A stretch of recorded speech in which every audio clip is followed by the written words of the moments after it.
Bom dia, gente. Estamos aqui para mais um devocional. Gente, esse é o meu uniforme aqui, viu?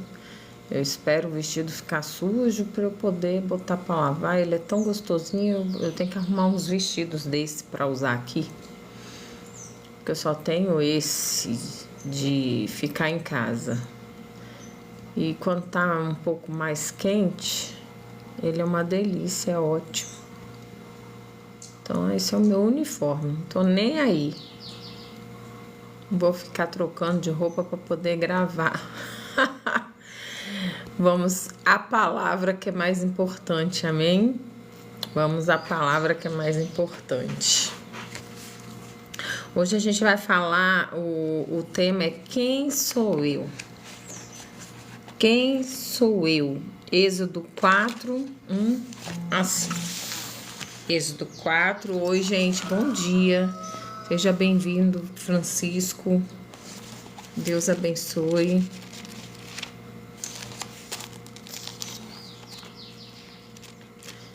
Êxodo.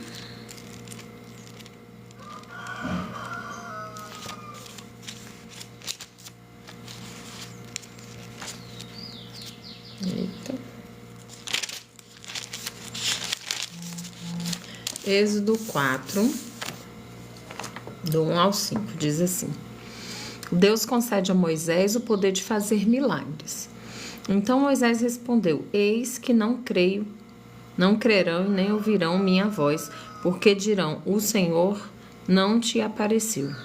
E o Senhor disse: Que é isso que tens em tuas mãos? Ele respondeu: uma vara. Ele lhe disse: lança na terra. Ele o lançou na terra e tornou-se cobra. E Moisés fugia dela. Disse o Senhor a Moisés: estende tua mão e pega-a pela cauda. Ele estendeu a mão e a pegou, e ela se tornou vara em suas mãos. Por isso crerão que te apareceu o Senhor, o Deus de teus pais, o Deus de Abraão, Deus de Isaque e Deus de Jacó. Aleluia. Você crê que as maravilhas que o Senhor fez pelas mãos dos nossos antepassados e que também as maravilhas que o Senhor fez através de Jesus, que a palavra de Deus diz que se nós crermos, nós faríamos obras maiores do que a que o Senhor fez. Então, você crê que você pode ser usado por Deus para fazer obras maiores do que a que Cristo fez? Se você tiver fé, está escrito. Então, quem sou eu? Deus respondeu: eu estarei com você. Êxodo 3, 12. Moisés, né? Com Moisés, ele falando. Que zombo refletia sobre si mesmo. O que eu consegui? A resposta veio: não muito. De volta à sua terra natal, trabalhando na escola que seu pai começara na floresta, ele tentava escrever a poderosa história de seu pai sobre ele tinha sobrevivido a 2 guerras civis. Quem sou eu para tentar fazer tudo isso? As dúvidas dele pareciam-se com as de Moisés. Deus tinha acabado de confiar uma missão a Moisés. Agora vá, pois eu o envio ao faraó. Você deve tirar meu povo de Israel do Egito. Ele respondeu: quem sou eu? Depois de desculpas esfarrapadas, Deus perguntou a Moisés: o que você tem na mão? Era uma vara. Sob a direção de Deus, Moisés a jogou no chão e ela se tornou uma cobra. Contra seus instintos, Moisés a pegou e novamente se tornou uma vara. Com Deus, Moisés podia enfrentar o faraó. Ele tinha literalmente um dos deuses do Egito, a cobra, em suas mãos. Os deuses do Egito não eram uma ameaça para o Deus verdadeiro. Quizombo pensou em Moisés e sentiu Deus lhe responder: você tem a mim e a minha palavra. Ele também pensou nos amigos, encorajando-o a escrever a história de seu pai, para que outros aprendessem sobre o poder de Deus na vida dele. Ele não estava só. Por nossa conta, nossos esforços são inadequados. No entanto, servimos a Deus e Ele diz: eu estarei com você. Como Deus o pode usar na sua obra? Às vezes a gente se remete a que a obra de Deus é só aquela que é feita na igreja, né? Mas você sabia que a obra de Deus ela é uma constante no nosso dia a dia? Você pode fazer a obra de Deus carregando uma sacola para uma idosa. Você pode fazer a obra de Deus ajudando uma pessoa a atravessar a rua que precisa. Você pode fazer a obra de Deus dando carona a alguém que você vê que necessita.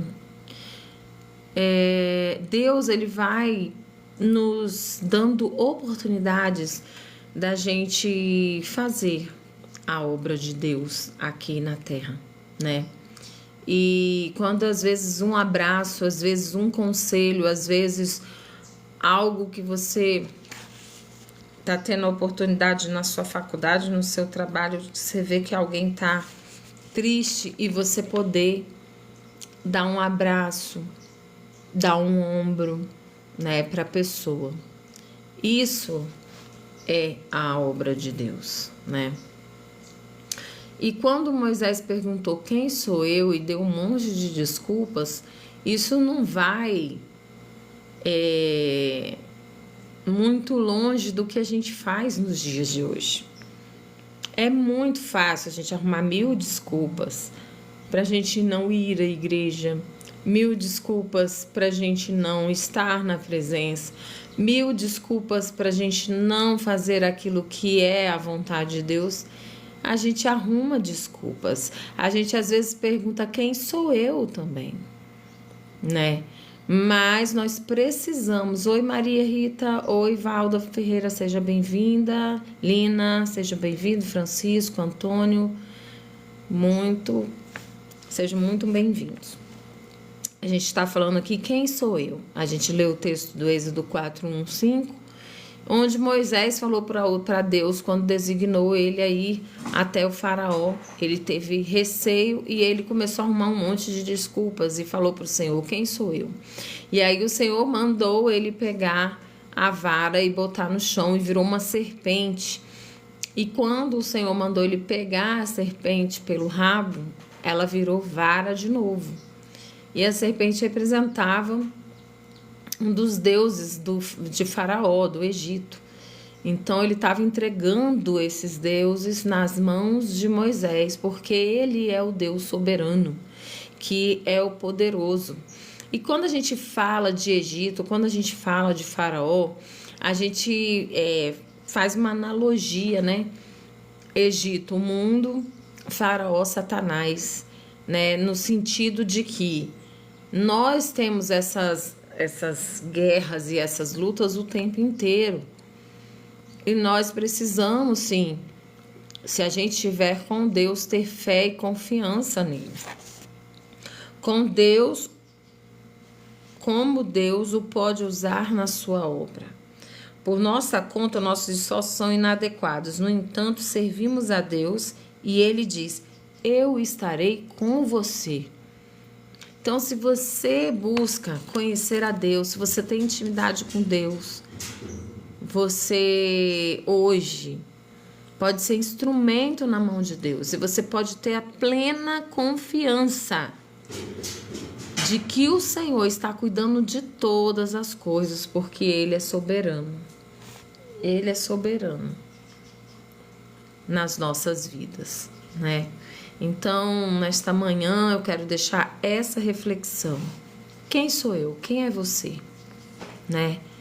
Quem somos nós nas mãos do oleiro?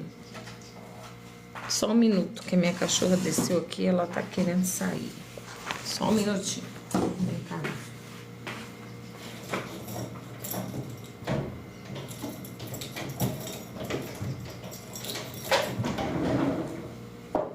Vem.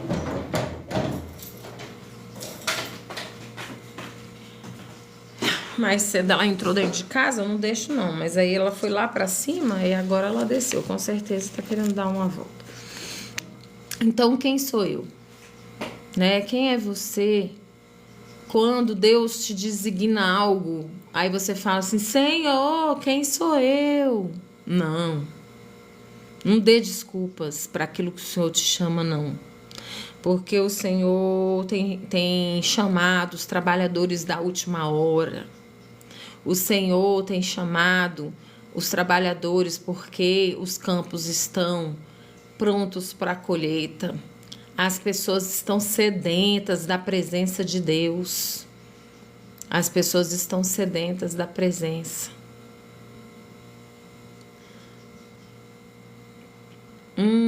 Ô Gabriel. Gabriel, toda vez que a gente passa por um quadro de ansiedade e de vício, às vezes a gente larga um vício e a gente vai arrumar uma outra forma de suprir aquele vício, que no seu caso é o jogo do tigre. Você sabe muito bem que o jogo do tigre, ele te envolve. Por quê? Porque você começa ganhando e depois você perde e você não aceita perder, você quer ganhar, você quer recuperar. Mas a gente tem que pedir a Deus, né, que a gente tenha domínio próprio, que é um dos frutos, do fruto do Espírito, né?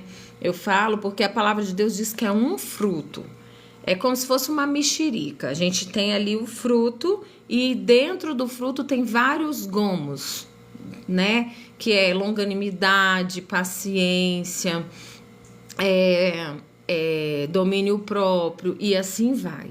Então, Gabriel, o que eu deixo para você é que você coloque essa questão, se já tem te incomodado, já é o Espírito Santo de Deus te incomodando. E a gente, agora finalizando, a gente vai orar em nome de Jesus. Eu creio que o Senhor vai lhe ajudar. Eu também já tive meus vícios, né? Não em jogos, mas em outras coisas, e Deus me curou. Lança sua ansiedade diante do Senhor. Ansiedade é excesso de preocupação pelo futuro, meu filho, sabe? Então, assim, a depressão é quando a gente fica preocupado, querendo resolver coisas que já passaram e não tem como resolver. Mas a ansiedade é uma preocupação excessiva com o futuro. Entrega o seu futuro nas mãos do Senhor. Faça a sua parte, busca a presença dele. Entenda que se ele tem um caminho de riqueza, de prosperidade para a sua vida, as coisas vão se encaminhar, né? Eu vou dar um pequeno testemunho. Numa determinada ocasião da minha vida, num tempo, eu entrei para o marketing multinível e eu fiquei muito focada nessa questão de ganhar dinheiro, né? De dar uma condição melhor para minha família e tudo mais. E eu abria a mão, eu me esforçava, eu abria a mão mesmo, trabalhava muito, apresentava muitos planos e tudo mais. E não tem nada de errado nisso, só que eu deixava de ter momentos especiais com pessoas da minha família, de aproveitar aquilo que é tão precioso na vida da gente. E chegou um momento da minha vida que eu perdi duas pessoas. Perdi meu pai e perdi a minha prima na época da pandemia. E eu me arrependi amargamente, sabe, de ter deixado, quando ela esteve lá no Rio de Janeiro, onde eu morava, muitas das vezes deixei de ir à praia com eles, de estar com eles para poder trabalhar. E ela se foi meses depois. Então, assim, tem coisas que a gente tem que ponderar se vale a pena. E aí eu conversei com Deus e Deus falou comigo assim: se eu tenho uma história de prosperidade, de riqueza na sua vida, ela virá para as tuas mãos. Você não é que a gente não precisa se esforçar, mas a gente não tem que ficar nessa ganância de buscar essas coisas e tomar muito cuidado com a luxúria. Lá no meu canal, lá no YouTube, se Deus mandar Vivi vai falar, tem duas gravações sobre luxúria lá, e depois, se você puder, vai lá no canal e assista. Se você sentir de seguir, pode seguir. Se não, não tem problema, tá? Mas assiste lá sobre a luxúria, o que eu tô falando. Então, Satanás, ele vem trabalhando há anos essa questão da luxúria dentro do ser humano, porque antigamente, para você ser elogiado, ter fama, você tinha que realmente trabalhar na TV ou alguma coisa assim do tipo. E hoje em dia, com as redes sociais, essa coisa é trabalhada do ego dentro da gente, entendeu? Então, isso tem tomado as pessoas de uma maneira. Ninguém fica postando em rede social momentos de derrota. Ninguém. É muito difícil. É só quando alguém está precisando realmente de uma ajuda, e aí ela vai e bota a realidade ali de uma doença, alguma coisa. Mas, no geral, ninguém fica postando derrota. E aí a gente parece que a vida das pessoas é maravilhosa e a gente não é. E isso é uma enganação, isso é mentira. Ninguém vive 100% na alegria, na felicidade, na bonança, no dinheiro. Ninguém. Dinheiro não traz felicidade, amados. O que traz felicidade ajuda em muitas coisas, mas o que traz realmente felicidade é a paz, que excede todo entendimento. Então, quando a gente lê aqui, quem sou eu? É o Senhor falando conosco, que a gente precisa entender quem nós somos em Deus e nos disponibilizar a sermos usados por Deus em todo o tempo, com todas as ferramentas que o Senhor nos permite. Amém? Então, eu queria deixar uma reflexão, como Deus pode te usar na obra dele. E eu falei lá anteriormente, a obra de Deus não se resume à igreja, gente. O seu dia a dia, você pode estar fazendo a obra de Deus, até quando a mulher está cuidando da sua casa, que é a missão que Deus deu dos seus filhos, entende? Isso é obra de Deus. Quando o marido é o provedor da casa, quando o marido está trabalhando para prover, ele está fazendo a obra de Deus também. Por quê? Porque a obra de Deus, o ministério principal começa dentro da nossa casa, né? Então, vamos orar, né? Eu vou baixar a live e daqui a pouco eu posto lá. Quem perdeu a live, né, entrou agora e quiser assistir, vai estar lá daqui a pouquinho. Eu quero orar, a gente vai orar em geral, e eu vou orar por você, tá, Gabriel? Para que Deus venha te dar força de sair desse vício e para que ele venha preencher qualquer tipo de vazio que há no seu coração e tirar toda a ansiedade. Senhor, meu Deus, Pai amado, Pai querido, nós estamos aqui, Senhor, na tua presença.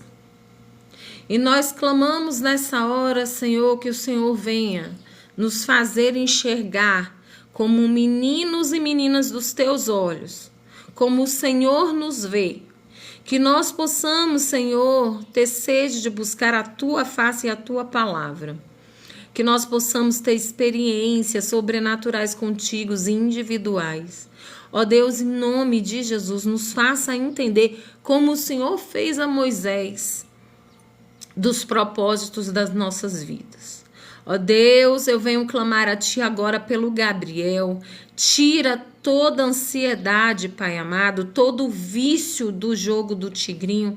Deus, em nome de Jesus, dê ousadia e intrepidez para ele desinstalar esse jogo do celular dele, para ele focar naquilo que é importante para a vida dele. Ó Deus, para Ele dar atenção a quem merece atenção, porque essas coisas são engodos do inimigo para poder fazer com que as pessoas se percam e chegam no fundo do poço. Mas hoje eu li uma palavra, Senhor, que falou grandemente ao meu coração, que era um texto que dizia que quando nós chegamos ao pó, ao fundo do poço, não é o fim, é apenas o começo, porque glória a Deus, aleluia, o começo, tudo foi através do pó, onde misturado com a água da vida se tornou uma argila e ali se formou o homem do barro novamente. Ó Deus, que em nome de Jesus, aqueles que se encontram, Senhor, achando que viraram pó, que estão despedaçados, Pai, que sejam reconstruídos, que seja o início de um novo tempo, uma nova era em suas vidas, Pai. Em nome de Jesus, do pó, refaça tudo novo. Refaça, Senhor, um vaso novo, sem rachaduras, um vaso sem rachaduras, Pai. Em nome de Jesus, é o que eu te peço e te agradeço, Pai. Em nome de Jesus. Que Deus abençoe a cada um de vocês. Que vocês possam estar aqui comigo nos dias de devocional, todos os dias. Que você possa receber essa palavra no seu coração. Que Deus te abençoe poderosamente. Que hoje seja um dia de recomeço e de superar as expectativas. Deixa Deus te usar. Você também pode. Deus te abençoe. Beijo no coração.